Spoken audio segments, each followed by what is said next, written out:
اعوذ باللہ من الشیطان الرجیم بسم اللہ الرحمن الرحیم السلام علیکم ورحمۃ اللہ وبرکاتہ۔ میرے پیارے دوستو، امید ہے کہ آپ خیریت سے ہوں گے۔ میری دلی دعا ہے اللہ تبارک و تعالی ہم سب کو دین دنیا کی بلائی عطا فرمائے اور ہم سب کو دین اسلام پر استقامت عطا فرمائے، اور اس پرفتن دور میں اللہ تبارک و تعالی ہم سب کا خاتمہ بالایمان فرمائے۔ امام ترمذی رحمۃ اللہ علیہ روایت کرتے ہیں، حضرت سلیمان بن بریدہ رضی اللہ عنہ اپنے والد محترم کا یہ بیان نقل کرتے ہیں کہ حضرت خالد بن ولید رضی اللہ عنہ نے نبی اکرم صلی اللہ علیہ وسلم کی خدمت اقدس میں عرض کی، یا رسول اللہ صلی اللہ علیہ وسلم، میں خوف کی وجہ سے رات کو سو نہیں سکتا۔ نبی اکرم صلی اللہ علیہ وسلم نے ارشاد فرمایا، جب تم اپنے بستر پر جاؤ تو یہ دعا پڑھو،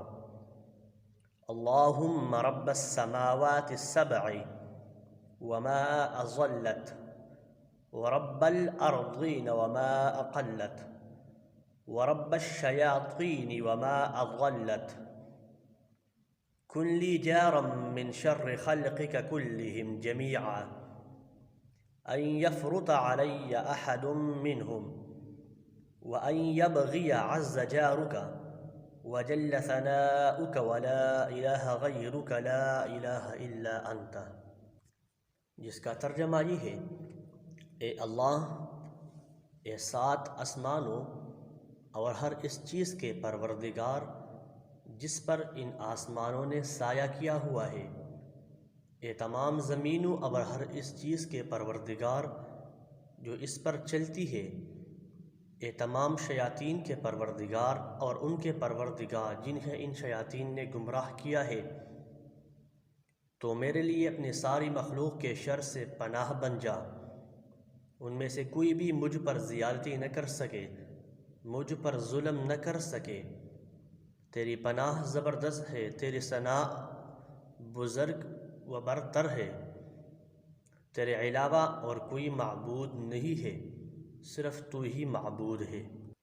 علماء کرام اس حدیث پاک کے شرح میں لکھتے ہیں، یہ دعائے نبوی صلی اللہ علیہ وسلم خوابگاہ میں لیٹنے سے قبل پڑھی جائے نہایت ہی مجرب ہے۔ اگر کہ نیند نہ آنے کی وجہ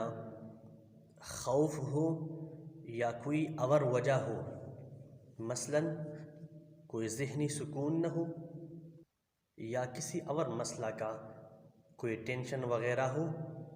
تو یہ بستر پر لیٹ کر اس دعا کو پڑھی جائے نہایت ہی مجرب ہے۔ میرے پیارے دوستو، اگر آپ کو ہماری یہ ویڈیو پسند آئی ہو تو ہماری ویڈیو کو لائک کرنا، شیئر کرنا،